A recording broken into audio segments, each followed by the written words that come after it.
دلا رہے تھے۔ عمران خان صاحب کی سرجری مکمل ہو گئی ہے، تمام لوگ جو ان کے لیے دعا گو ہیں، میرے خیال سے ان ناظرین تک یہ خبر ہمیں پہنچانی چاہیے کہ عمران خان صاحب کی جو سرجری ہو رہی تھی وہ مکمل ہو گئی ہے۔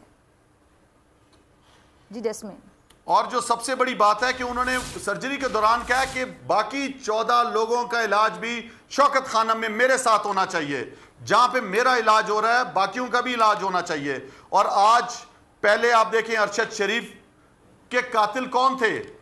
کس طرح منظم طریقے سے پہلے ایف آئی آریں کاٹی گئیں، ڈرایا گیا، دھمکایا گیا، بیچارہ ملک سے باہر چلا گیا، ڈیپورٹ کروایا گیا دبئی سے، کینیا میں کس منصوبے کے تحت ان کو شہید کیا گیا۔ آج پھر ایک منصوبہ سب کے سامنے آیا۔ یہ کون کر رہا ہے؟ یہ ساری قوم کو پتہ ہے کہ یہ چور لٹیرے ڈرپوک، یہ جو امپورٹڈ سرکار ہے یہ کر رہی ہے اپنے اقتدار کو طول دینے کے لیے، اپنی چوریاں بچانے کے لیے۔ عوام کو دھوکہ نہیں دے سکتے۔ میں سمجھتا ہوں کہ آج کا حملہ یہ پاکستان کی سلامتی پر حملہ ہے، اور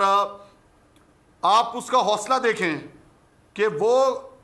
کھڑا ہے پیروں پہ، دونوں پیروں میں گولیاں ٹانگوں پہ لگی ہوئی ہیں اور لوگوں کو حوصلہ دے رہا ہے، اور اسپتال میں بھی کہہ رہا ہے کہ میری عوام کے جو 14 لوگ زخمی ہوئے ہیں ان کو بھی اسی اسپتال میں لے کے آؤ۔ اور میں آج ہمارا جو 35 سال کا جس کے چھوٹے چھوٹے بچے تھے،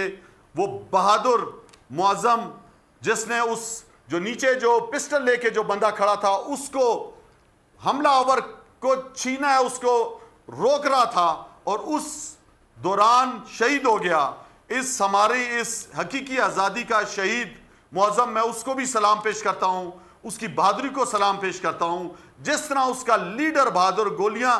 لگنے کے باوجود وہ ہاتھ اٹھا کے مسکراتا وہ اپنی قوم کو دیکھ رہا تھا، تو میں سمجھتا ہوں کہ یہ منصوبہ بندی، یہ جس کے ساتھ ایک میڈیا کے مخصوص